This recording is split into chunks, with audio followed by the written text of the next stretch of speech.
ماجرای جنجالی شراب نیکا از تولید تا توقف تولید چیست؟ کاسب خون کیست و اساساً چه کسی یک کاسب خون را شناسایی می کند؟ جریان فروش ساعت‌های فرح پهلوی با قیمت‌هایی چون 1500 تا 3500 دلار چیست؟ فروشنده کیست و خریداران چه کسانی هستند؟ انقلاب با پول حاصل نمی شود، اما انقلاب به پول نیاز دارد. وظیفه تأمین هزینه انقلاب با کیست؟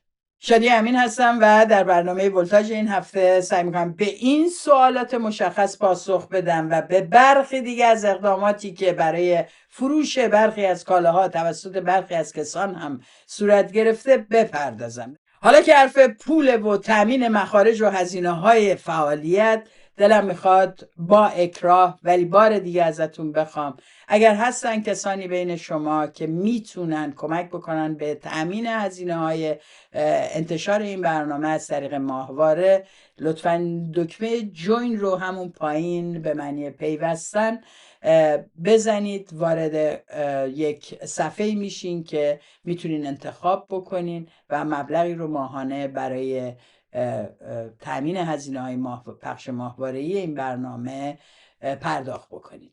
پخش ماهواره‌ای این برنامه از این لحاظ اهمیت داره که در صورت قطع اینترنت و یا برای کسانی که محدودیت استفاده از اینترنت دارن تو ایران دسترسی به این برنامه رو ممکن بکنه. در این حال ازتون میخوام که لایک و کامنت یادتون نره. اگر دوستانی دارین که کانال رو نمیشناسن بهشون معرفی کنین و ازشون بخواین که کانال رو سابسکرایب بکنین. در کانال تلگرام هم میتونید این برنامه رو دریافت بکنید در کانال ولتاژ. در عین حال نسخه صوتی برنامه برای دوستان ایران که احیانا با محدودیت اینترنت روبرو هستن هم قابل دسترسی است. خب بریم سر شراب و داستان مرسده شاهینکار. مرسده شاهینکار از آسیب دیدگان چشمی سال 1401 هست که یک چشمش رو از دست داده. بعد از اون پس از خروج از ایران امروز در آمریکا زندگی میکنه. حدود یک هفته پیش اومد و با گذاشتن عکس با یه سری از آدمایی که تو کالیفرنیا زندگی میکنن با عکس دست جمعیشون عنوان کرد که من به همراه گروهی از افراد خیر و نیکوکار طبق قوانین فدرال امریکا تصمیم گرفتیم گروهی به اسم نیکا سیرکل فاندیشن تأسیس کنیم. هدف از ایجاد این گروه کمک به افراد آسیب دیده جنبش زن زندگی آزادی هستش. این افراد خیر و نیکوکار شراب‌هایی رو تولید کردن که از دونیت کردن این شراب‌ها قصد دارن که به بچه ها کمک کنن. من الان خدمتون این شراب ها رو معرفی میکنم. شراب اولمون به اسم مهسا ژینا امینی هستش.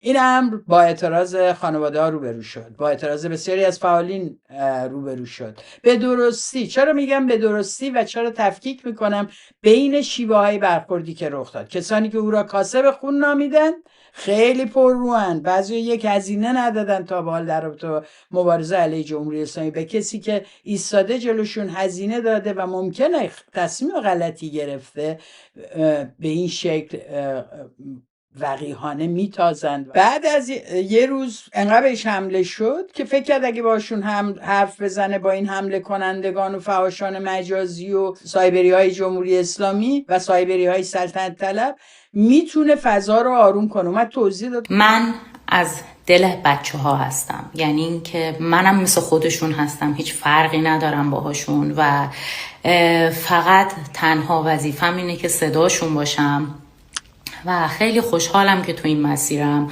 اصلا برام مهم نیستش میان چرت و پرت میگن، کاسب خون بهم میگن. خیزی هم برداشت به طرف اینا، نمیدونست که اینا بیشتر بسیج میکنن، بیشتر حمله میکنن و اتفاقا اجازه نمیدن که کسی بیاد جواب بده. با فضای شنیدنی هم وجود نداره که کسی بتونه به درستی گوش بده توی این در واقع حملاتی که میشه و گرد و خاکی که اینا ایجاد میکنن. از واژه‌های استفاده میکنن که دستگاه امنیتی در تمام این سالها، البته از طریق کسانی مثل غزاله مدیریان و دیگران، تلاش کرده در رابطه با فعالین و سازمان‌های حقوق بشری جا بندازه که اینها کاسب خون هستن.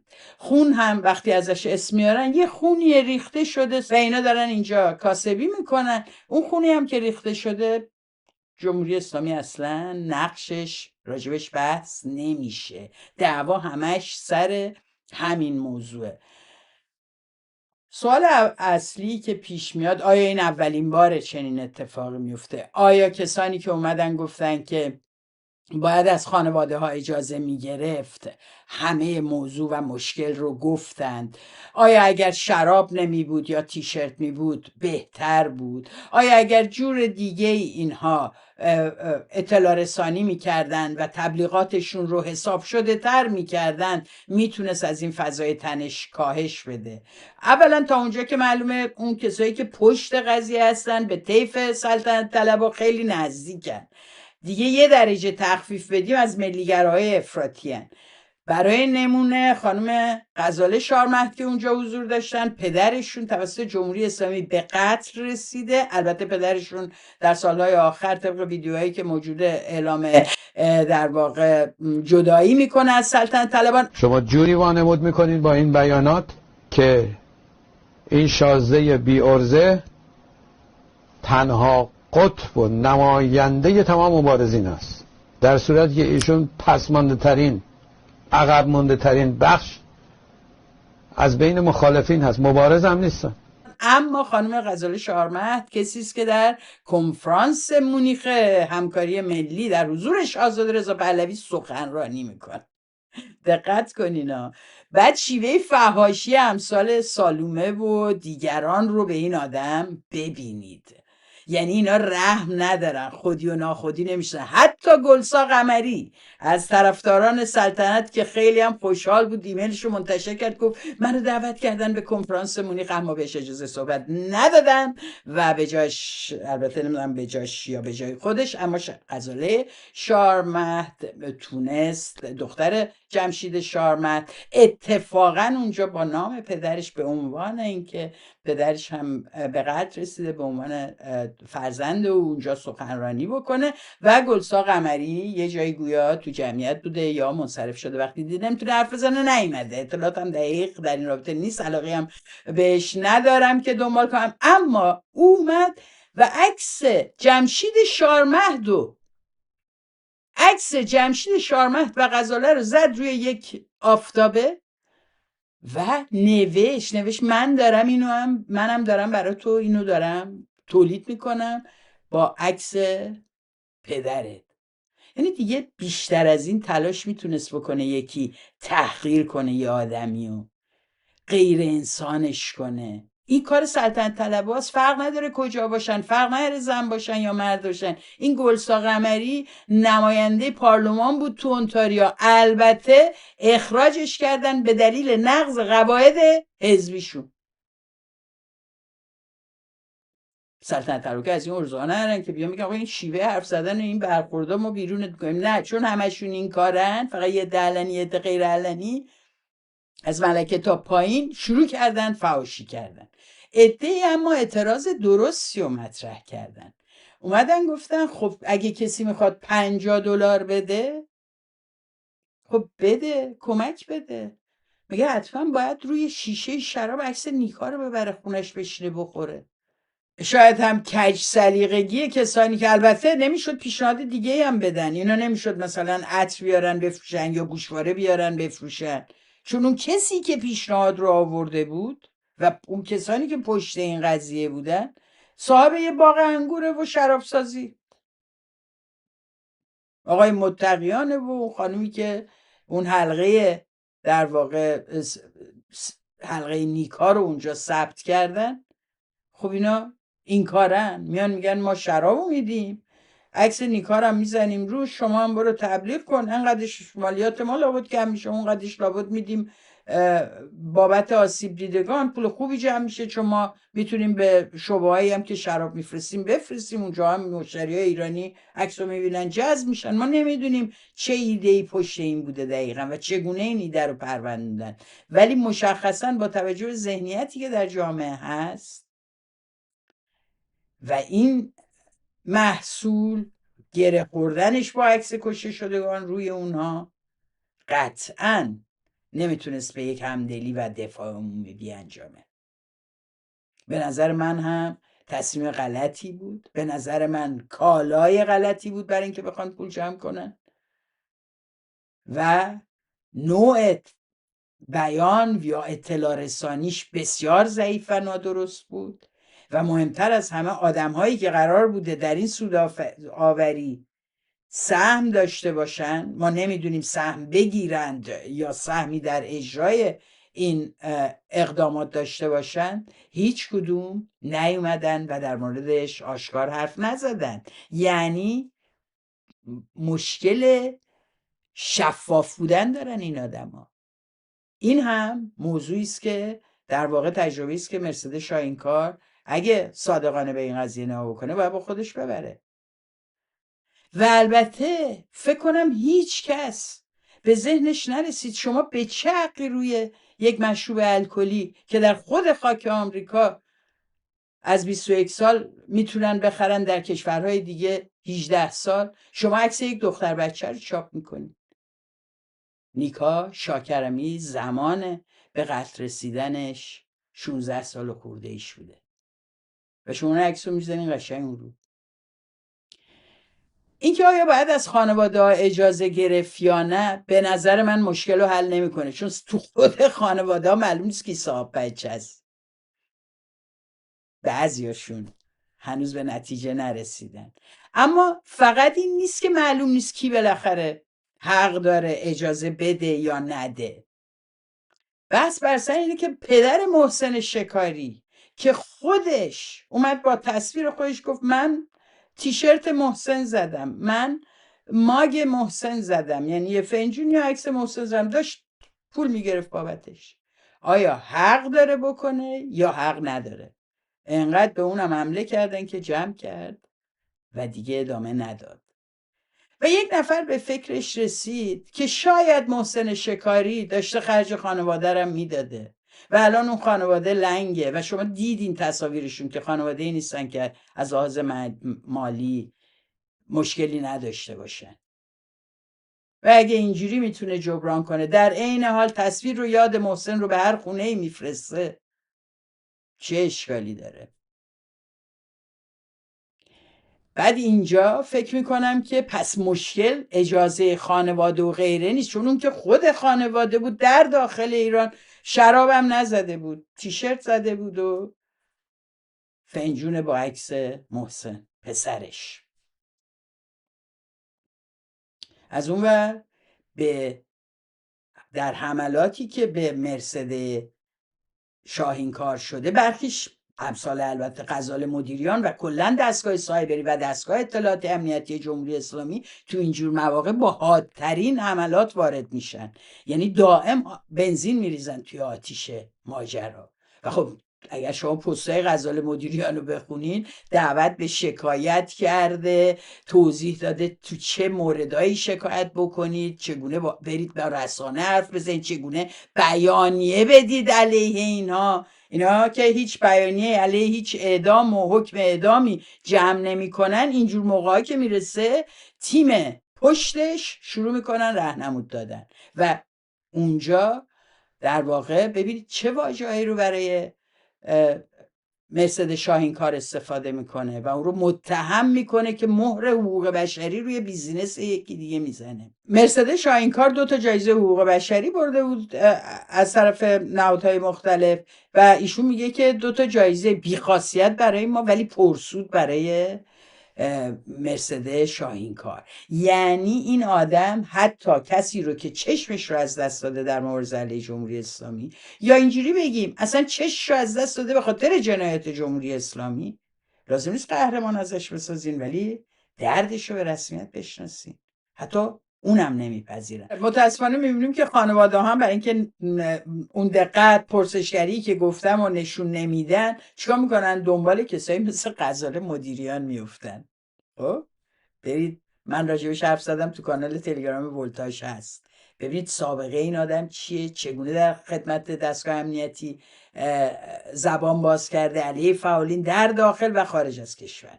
یک بار هم علیه جنایت جمهوری اسلامی، علیه دار و دسته جمهوری اسلامی در خارج از کشور ننوشته. چرا؟ تیم پشت به هر شکل دشمناشونو خوب دارن تشخیص میدن و نشونه میگیرن. من در اونجا دقیق توضیح دادم کیست، با چه اسمایی کار میکنه، چه سابقه ای داره و چیکار میکرده تا حالا، چطوری اینو یهو در آوردن و کردنش تو ذهنیت شما به عنوان یک محقق، خبرنگار تحقیقی و اومدن تمام این کارهایی که ایشون در یک شب انجام میده، ویدیو میزنه در حد CNN با ترجمه و غیره، پرونده مسیح رو در FBI ارزیابی میکنه، پرونده مالیاتی همه رو هر روز صبح تا شب نشسته میخونه، دخترش هم داره میپاد و شما باور کردین.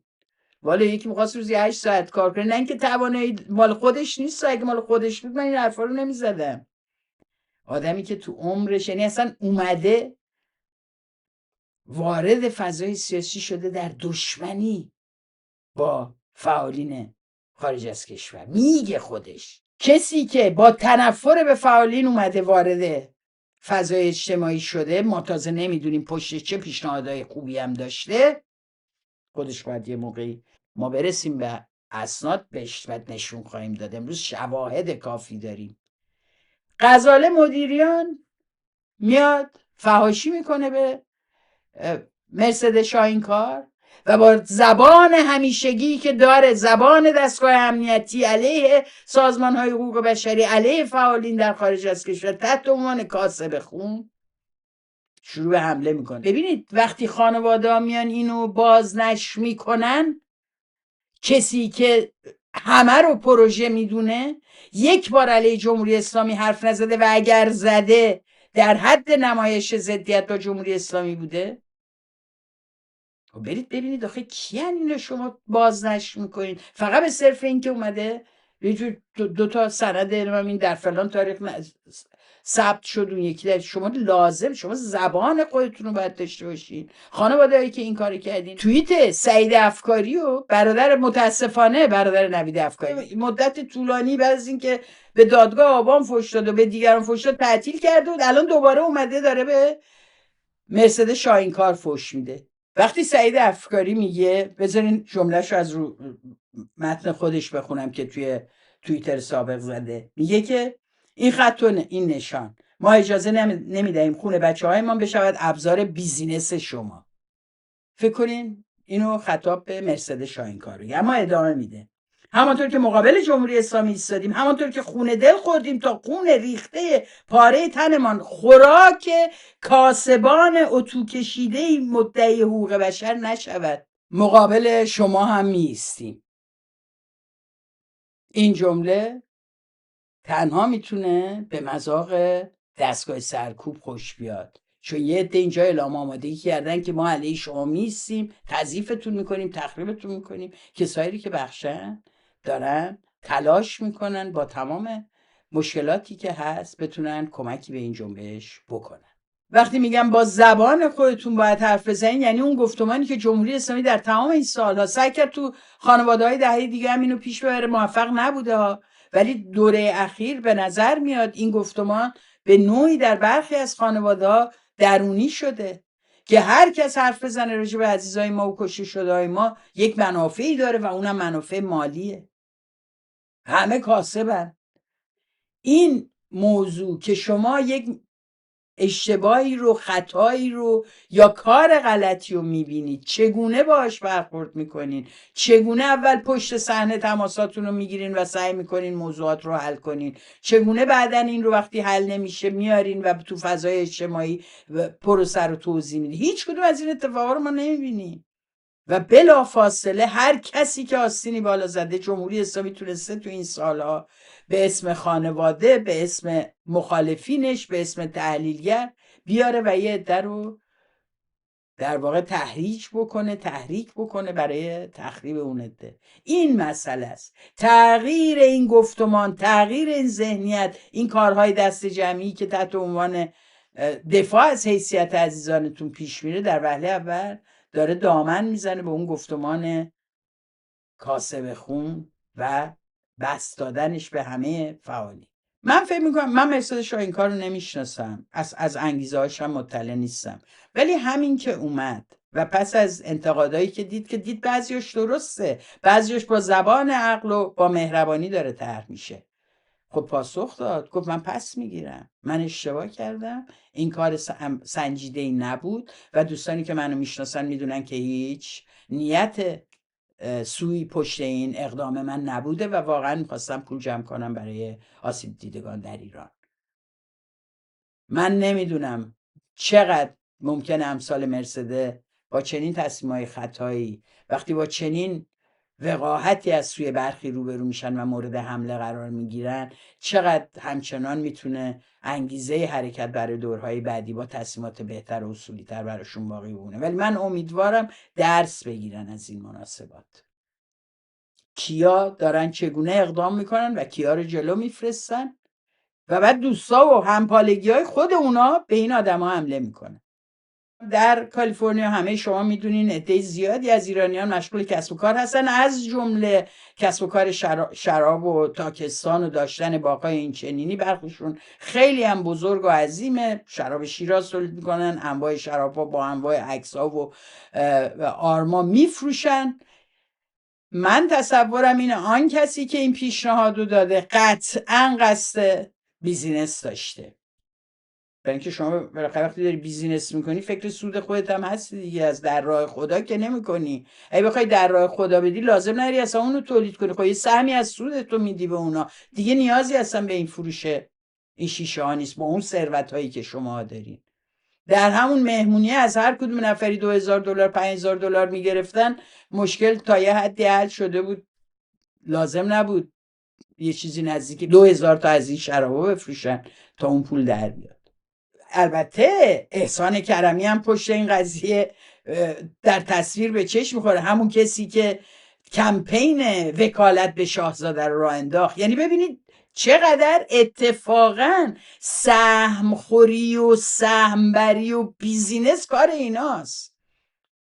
یعنی پشت صحنه رو که نگاه میکنین بوی سلطنت میاد، همونطور که تیشرت ساواک زدن، همونطور که کلاه ساواک زدن، همونطور که خیلی جاهای دیگه پرچمهای 2500 یورویی چاپ میکنن میبرن و هیچ کس معلوم نمیشه که این عکسهای رنگی ایشونو کجا دارن تولید میکنن همینجور میدن بیرون. ساعت فرح پهلوی رو ببینید، خب دارن میزنن به اسم خودشه، میگه البته میره واسه بنیاد نمیدونم شاپور، در بخشیش میره واسه دانشگاه هاروارد، بخشیش ما نمیدونیم مثلا 2%، 1%، تشویق میکنن شما رو بخرین چون امر خیری پشتش هست، ولی شما نمیدونین چقدرش واقعا اون امر خیره، چقدرش قرار سود برسه به خانواده ایشون. که این آقای پژمان پیرمرادی میفروشه مثلا در راه خدا اینو آورده درست کرده، خب داره ازش سود در میاره دیگه. یعنی بالاخره خب این خانواده هم خرج داره. گفته بود رضا جان که مامان خرجشو میده. در خصوص فعالیت‌های اقتصادی خودشون طی این 44 سال که چیکار کردن و محل ارتزاقشون از کجا بود؟ متوجه سوال نشدم. اقتصادی منظورتون فکر می‌کنم سرمایه‌گذاری در ایران و این چیزاست؟ نه، منظورش شخص خود شما، شخصی تو زندگی شخصیتون فکر می‌کنم می‌خوام ببینن درآمد یا مثلا کاری یا پیشه یا هستش از کجا هستش. خب یه مقداری امکاناتی است که قبلا هم گفتم اگه قرار بود بخوام برم دنبال کار و اشتغال که اصلا نمی‌تونستم به کار و مسئله سیاسی بپردازم. خوشبختانه از طرف خانواده حمایت میشم. من شنیدم که مادرش هم گفته بود دیگه فکر کردم تو این جریان زن زندگی آزادی و به قول خودت مرد میان آبادی میری، جنبشه که راه افتاده خیلی جدیه و اسرائیل هم که زد، چرا دست از سر من ور نمیداری؟ هر چی ساعت میفروشم میارم میکنم تو جیب تو. میدونین که این مدت هم از سوار تعطیل کردن، اینا در سفرن، پهلوی ها در سفرن برای به مناسبت روز شکرگزاری در آمریکا، اینا رفتن دوباره به ییلا قشلاقشون برسن. یه گفتم دفعه قبل یه چند وقتی مصاحبه میکنه، یه چند وقتی تعطیلات احتیاج داره، ایشون گفت سنش هم رفته بالا. و این فروش و کسب و کار از تاریخ و از استیصال مردم، سود کردن و فروختن آرزو به مردم قدمت داره توسط اینا. بشقاب محمد رضا پهلوی و که سالهاست با قیمت‌های کلون فروخته میشه، چه در داخل ایران میفروشن چه در خارج، تو آنلاین میفروشن دیگه. کی میزنه؟ خب یه عده دارن میدونن، سالهاست دارن از این پول در میارن، از نزدیکان خودشون هم میتونن باشن. من نمیدونم صاحب این فروشگاه ها و فروش اینها چیه. تیشرت زن زندگی آزادی رو هم یه دوره میفروختن در فروشگاه های آنلاین در داخل و خارج کشور. از اتفاقا قهرمانان ملی و نمیدونم جوانایی که اومدن و دارن دفاع میکنن از این جریان استفاده میکنن برای تبلیغاتشون. نمیدونیم به اونا چقدر میدن. هیچ کس هم نمیاد به اونا بگه ای چرا این کارو میکنی؟ برای اینکه اصل اونایی که سازمان میدن همون بالا نشستن، این حملات رو سازمان میدن. برای همینه که نصیب خودشون دیگه چیزی نمیشه از این فوشا. خب همه اینا ناروشنه. مهناز افشار رو نگاه کنین. مهناز افشار همسر آقازاده، ایشون چمدون زن زندگی آزادی آورد گرفت دستش، عکس گذاشت، بعدم گفت دوستان خیلی تعریف کردن از این چمدون، من با شرکت صحبت کردم، اگه بزنید کد مهناز بدید 20% هم تخفیف میگیرید. و هیچ کس نپرسید که اون 80% بقیه چجوری تقسیم میشه؟ نقش شما این وسط چیه؟ زن زندگی آزادی اینجا به شما چه ربطی داره؟ و دقیقاً کسی که در دوسلدورف آلمان وقتی که اومدش بیادش تو تظاهرات انقدر مورد در واقع خشم و کینه بود برای اینکه اصلا موضعی علیه جمهوری اسلامی نمیگرفت و نگرفت و از تظاهرات بیرونش کردن. بعد این اومده با شعار همون تظاهرات، با شعار همون زنانی که سالهایی که ایشون از انواع رانتا برخوردار بود داشتن مبارزه میکردن، با اون اسم داره تجارت میکنه. همه اینا هم طیف سلطنتن، از خود بنیاد فرح پهلوی، از خود دم و دستگاه طرفدار ساواک، همه اینا دارن میفروشن. همه چی دارن میفروشن، از نقشه ایران تا پرچم شیر و خورشید تا گردنبند فروهر تا حتی یه قرونی های زمان شاه هم الان این دارو دسته این و همچنان دارن باش تجارت میکنن. یه دم در تمام این دوره به ویژه پس از آبان و پس از جنبش زن زندگی آزادی کنسرتاشو پر کردن. خب با شعارهای این جنبش، با عکس کشته شدگان این جنبش، با اسامی و موضع‌گیری های مشخصی. اینا هم بیزینس نیست؟ کی ما این مرزو میفهمیم و درکش میکنیم؟ نمونه‌ای که گفتم بهش رسمنم ابلاغ شد که هی اجازه نداری. شاهین نجفی بود اومد مینوشت شاه با هی جیمی. این طرفداره میدونین که این شاهین نجفی هم کسی بود که رضا پهلوی سرش دعوا کرده بود که ببرتش توی اون نشست پس از جورج تاون و اینو عضوش کنه. بعد این اومده بود یه سری دیگه شیرم شده بود، فکر میکرد خبری و الان ما میرن و این میاد و وزیر فلان میشه و یه کاری میشه، کاری میکنه، صدا و سیمایی یه چیزی، کنسرت میذاش به اسم شاه با شعرهایی که علیه بقیه فعالین بسیار زن ستیز، بسیار لومپنی میاد خب برنامه اجرا میکرد. بنیاد آریامهرشون که معلوم نیست کیه چیه، بنیاد بودجهش کجاست، شفافیتش چیه، هیچ نمیدونه.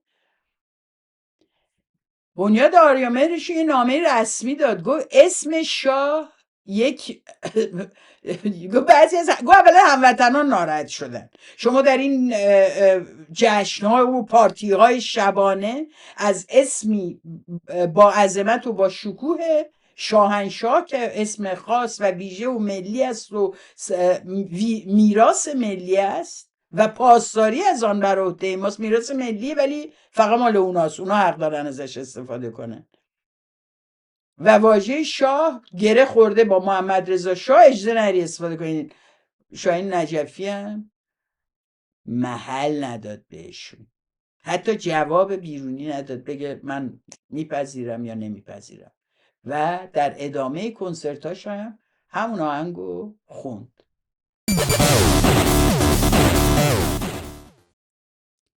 من فکر میکنم همیشه چنین سوء استفاده هایی ممکن است. همیشه ممکنه کسانی به غلط یا کسانی آگاهانه در پی سوء استفاده از یک در واقع احساسات مردم باشن برای کسب و کار و درآمدزایی. به نظرم اولا خب ما میتونیم تشخیص بدیم با توجه به تاریخ افراد، سابقه کار و فعالیتشون، تشخیص بدیم که میخوایم در اون رابطه اقدامی بکنیم. مثلا میگن اگه این ساعت رو بخرین یا این دستبند رو بخرین شما 200 رو باید بدین، کمک میشه به فرزن کودکانی که نمیتونن برن مدرسه، ما برای اینا مدرسه ایجاد میکنیم. خب من اگه اون آدمو میشناسم میدونم 2 تا مدرسه یه جای دیگه ایجاد کرد، اهل کارهای خیری هم هستم، فکر میکنم اینجوری جامعه نجات پیدا میکنه، خب اون 200 رو میدم.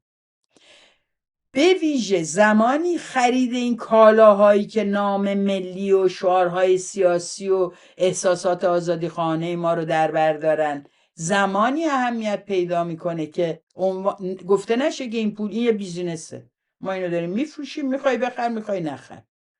وقتی که یک در واقع رنگ و لعاب حقوق بشری یا خیرخواهانه پیدا میکنه، اونجا باید شفافیت و گزارش دادن مهمه. و من فکر میکنم که ما نمیتونیم جلوی این اتفاقات رو و این موضوعات رو بگیریم. اولا معلوم نیست که خانواده چقدر محق اساسا که این حق رو بده. شاید الان خانواده یکی می آمدن گفتن حق دارین، اجازه دارین این کار رو بکنین. بعد اون وقت تصمیم اون بقیه‌ای که حمله کرده بودن اصلا هنوز نمیدونستن اجازه‌ای هست یا نه حمله کرده بودن. و البته اگه شراب نبود ممکن بود یکم بیدم به این دلیل ساکت تر شن. ولی واقعیت اینه که جامعه ایرانی سر هر گونه اقدامی میتونه به شدت بیرحمانه، میتونه به شدت دو قطبی شده وارد درگیری بشه و این مشکل ماست. بدون هیچ گونه توضیحی، بدون هیچ گونه طرح سوالی، یه روز به طرف وقت بدن بگن خانم فلانی اینو به ما جواب بده، چرا این کاری کردین، کی پشت این قضیه است، 24 ساعت صبر کنن جواب بشنون و فضای آلوده‌ای رو ایجاد میکنن که اگر کسانی خیلی دقیق‌تر، خیلی شفافتر، خیلی مشخصتر بخوان هر اقدامی بکنن، خانواده باشن یا حامیان باشن یا آسیب دیدگان باشن یا فعالین حقوق بشری باشن یا نهادهای معینی باشن، عملاً مانع ایجاد میشه. برای همینه که مشتریان یعنی مخاطبین این آگهی ها، مخاطبین این کالاها هستن که میتونن تصمیم درست بگیرن و انتخاب بکنن. شما نمیتونین هر جا خوشتون نیامد انگ بزنین چون یه طرف مثلا در فلان کشوره پس حتما آدم دزدی است و بعد با واژه کاسب خون کنار جمهوری اسلامی بایستید. چون کاسبی با خون، با ریختن با خون زیاد فرقی نداره. داره در واقع برای جمهوری اسلامی شما شریک میتراشین و اونجاست که کمک میکنید به گفتمان جمهوری اسلامی که همه کسانی که در خارج از کشور هستند و دارن سنگ مردم ایران رو به سینه میزنن یا تلاش میکنن برای تغییر وضعیت در ایران، علیه جمهوری اسلامی این سالها مبارزه کردن، اینا رو در واقع میایین و تحت عنوان کاسب خون تخریب میکنین.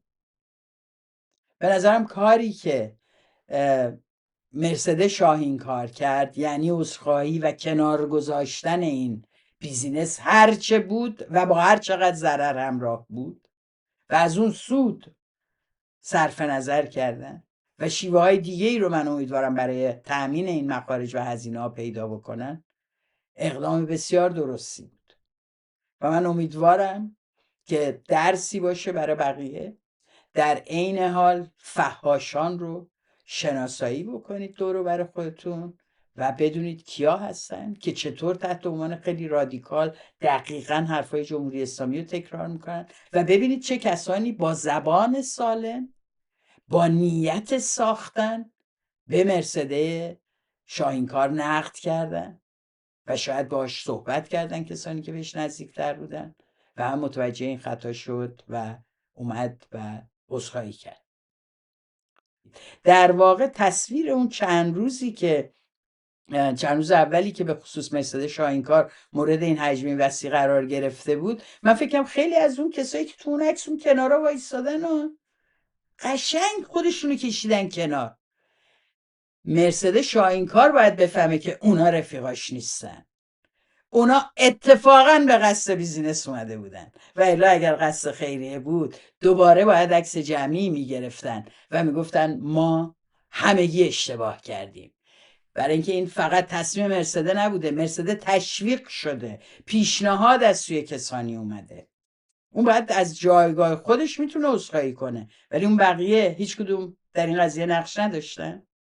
هر کدوم چند تایی نخریدن اون شب ببرن تا شما رو امیدوار کنن که واو عجب بیزینسی زدین، عالیه، شراب کالیفرنیا همه جا میره با عکس نیکا و با اسم ژینا، اونا هم ارضا میشن. یه کار خیری کردن، سیاسی هم هست دیگه، بعد روابطشون هم اونجا صفر میشه، به هم کمک میکنن. پیس اند لاو.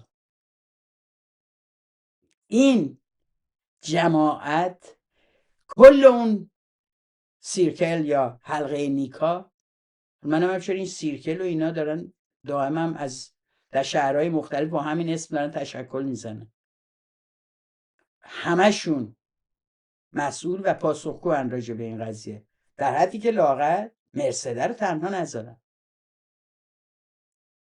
به همین دلیل من خیلی دلم خواست کوتاه و مختصر این نکات رو با شما مطرح کنم و بگم که چقدر راحت میشد اگر ما میفهمیدیم و میپذیرفتیم که فعالیت‌های حقوق بشری، فعالیت‌هایی که اینجا بخواد به حمایت از قربانیان منجر بشه، بخواد کمک بکنه کسی از یک کشوری به یک کشور سوم اسکان پیدا بکنه از کشورهای مرزی و کلی کمک‌های دیگه‌ای که میشه به لحاظهای دیگه‌ای برای عزیزان در ایران، کسانی که دارن تلاش میکنن و مبارزه میکنن فراهم کرد. اگر این رو بپذیریم، جمع‌آوری کمک‌های مالی، تهیه امکانات مالی جزئی از این مبارزه است.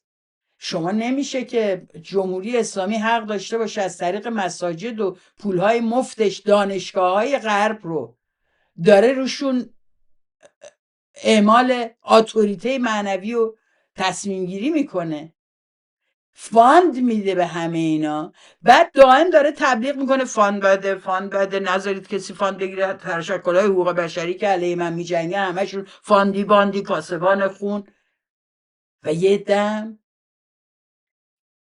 آدماش و مزدوراش، چه آگاهش چه ناآگاهش، چه بیجیر و مواجبش چه باجیر مواجبش اینجا تو بوق و کرنا بکنن و دوباره مسئله این بشه که هیچ کس انگیزه سالم نداره.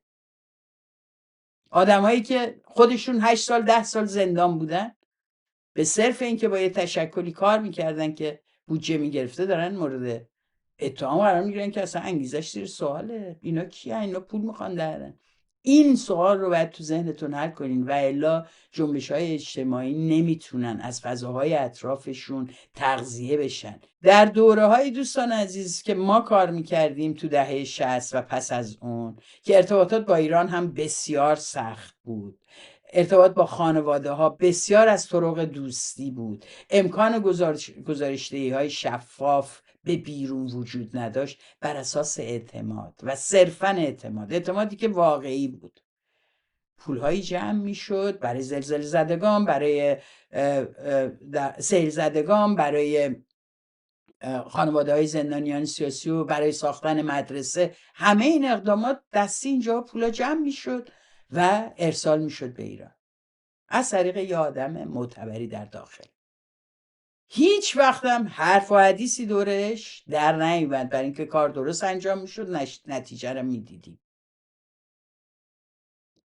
امروز اگه شما بیاین بگین دارم پول جمع میکنیم یا میخوایم پول جمع کنیم برای برگزاری یه نمایشگاه، برای خرید یک وسیله پزشکی برای کسی در ایران، اول شما متهمین. فضایی که ایجاد شده اینها، ضمن اینکه من یقین دارم شما همتون خاطرات یا نمونه‌هایی دارین که صداقت کافی توش نبوده یا بالعکس اساساً سالم نبوده. اینا همه هست و دروغ و بی‌صداقتی یا عدم شفافیت دیدید. ولی آنچه که داره اتفاق میفته اینه که هر کسی هر کاری میکنه برا پوله. این نوع کارها تا جایی که ممکنه چنانچه شفاف صورت بگیره، چنانچه با یک جمعی که دارای تاریخن، دارای سابقن صورت بگیره، هیچ کدوم از شما حق ندارید جلوشو بگیرید. حق دارن اونا کارشون میکنن. اگر مخاطبینی هستن که میخوان به اونا پول بدن، اگر شما دلایلی دارید که چرا درست نیست این کارو بکنن، بنویسید، بگید، مردم رو آگاه بکنید. ولی در نهایت این تصمیم با مخاطبینه، با خود مردمه که با یک همچین مواردی چگونه برخورد بکنن و تصمیم درست رو بگیرن که کمک مالی بکنن یا نکنن. ولی این شیوه در واقع مجازات و محاکمه و به دار آویختن مجازی افراد قطعاً کمک به جمهوری اسلامی و دلسرد کردن فعالین این حوزه است. ولی اگر این بحث ها سودی برای ما داشته باشه، اینه که این سوال رو مطرح بکنیم که بالاخره این انقلابی که ما اینقدر ازش حرف میزنیم، این سازماندهی، اعتصابات، حمله به نهادهای رژیم، مسلح شدن، داشتن امکانات ارتباطی و بعداً بتونین شما مجروحانتون رو سامان بدین، مداوا بکنین، دارو بفرستین، اسلحه بفرستین اگر اهلش هستین و به اون مرحله رسید. هزینه اینا از کجا قراره بیاد؟ کی قراره این پولا رو بده؟ و اساساً آیا فکر کردید که وظیفه‌ای هم در این رابطه دارید، اونم با توجه به شرایطی که جمهوری اسلامی اتفاقاً ایجاب کرده و پول گرفتن از خارج رو به یک گناه کبیره بدل کرده و به لحاظ مجازاتش به یک اتهامی در حد جاسوسی؟ کجا ما قراره در همین حد؟ من این مثالا رو میزنم برای اینکه بدونید جنبش‌های گوناگون تاریخی دارن سر این مسئله. با کمک مالی اعضاشون زندگی میکردن، با به دست آوردن پول از جاهای مختلف درصد کار پرداخت کردن، درصدی از حقوقشون رو پرداخت کردن و تا زمانی که مسئله گرفتن فاندهایی از نهادهای گوناگون مطرح بود برای به ویژه سازمان‌های حقوق بشری، برخی از سازمان‌های سیاسی خیلی ها دائم از این نوع فاندها استفاده کردن. برخیشون هیچ وقت مشخص نشده، برخی علنی تر بودن، معلوم شده. اما این بحث به طور جدی مطرحه که بالاخره این انقلاب پول لازم داره و اگر بله چیزی باید تامین بشه. من بارها گفتم جامعه ایرانی مسئولیت خودش رو در رابطه با تامین هزینه‌های فعالیت در خارج از کشور پرداخت نمیکنه. و چرا میگم جامعه ایرانی مسئولیت خودش رو نمیپذیره؟ چند نفر از شمایی که در خارج از کشور زندگی میکنین به طور منظم به حزب سیاسی یا جریان سیاسی یا سازمان حقوق بشری که قبولش دارین ماهانه پولی پرداخت میکنین؟ 5 یورو، بیشترم نه. چقدر وظیفه خودتون میدونین در این رابطه قدم بردارین؟ دارم میگم برای حزب یا جریانی که بهش خودتون اعتماد دارین و بهش گرایش دارین، برای اینکه اون لااقل به اهدافش بتونه برسه. این عدم پذیرش مسئولیت اجتماعی، چیزی که در بسیاری از ملیت‌های دیگه ما اینجا میبینیم خیلی متحدتر، خیلی بهتر در این زمینه‌ها با هم کار میکنن، متاسفانه در بین جامعه ایرانی بسیار ضعیفه. و دوام هم نشتم میگن اینا دارن پول در میارن، اونا دارن پول میگیرن، اونا فاندیان، اونا باندیان و این براشون جذاب چنین بحثایی، بدون اینکه به سوال اصلی پاسخ بدن و راه حل براش پیدا کنن. وظیفه خودش رو هر وقت جامعه ایرانی به رسمیت شناخت، برای اینکه نهادهای مدنی، برای اینکه نهادهای سیاسی و حقوق بشری خودش رو حفظ بکنه، میتونه انتظار داشته باشه اینا برای دریافت هزینه‌های فعالیت‌هاشون سراغ بنیادهای کشورهای دیگه نرن یا سراغ دولت‌های دیگه نرن. ممنون که تا اینجا با من بودید و این برنامه رو دنبال کردید. اگه برنامه رو دوست داشتین لایک و کامنت یادتون نره. در ضمن حتما برای گروه های خانواده و دوستی و اینا این لینک رو بفرستین تا جایی که دیگه بهتون بگن دیگه بس خودمون رفتیم سابسکرایب کردیم دیگه نفرست، بعد قطع کنین. ممنون میشم تا این صدا بیشتر شنیده بشه. ممنون از همه شما که من رو حمایت میکنین و این برنامه رو مورد عنایت و لطفتون قرار میدین، وقت میذارین، میشینین، میبینین و برقن دوستانه کامنتتون رو ارائه میدین. قدردانتون هستم. مهمتر از همه مثل همیشه ولتاژ رو دوست داشته باشین.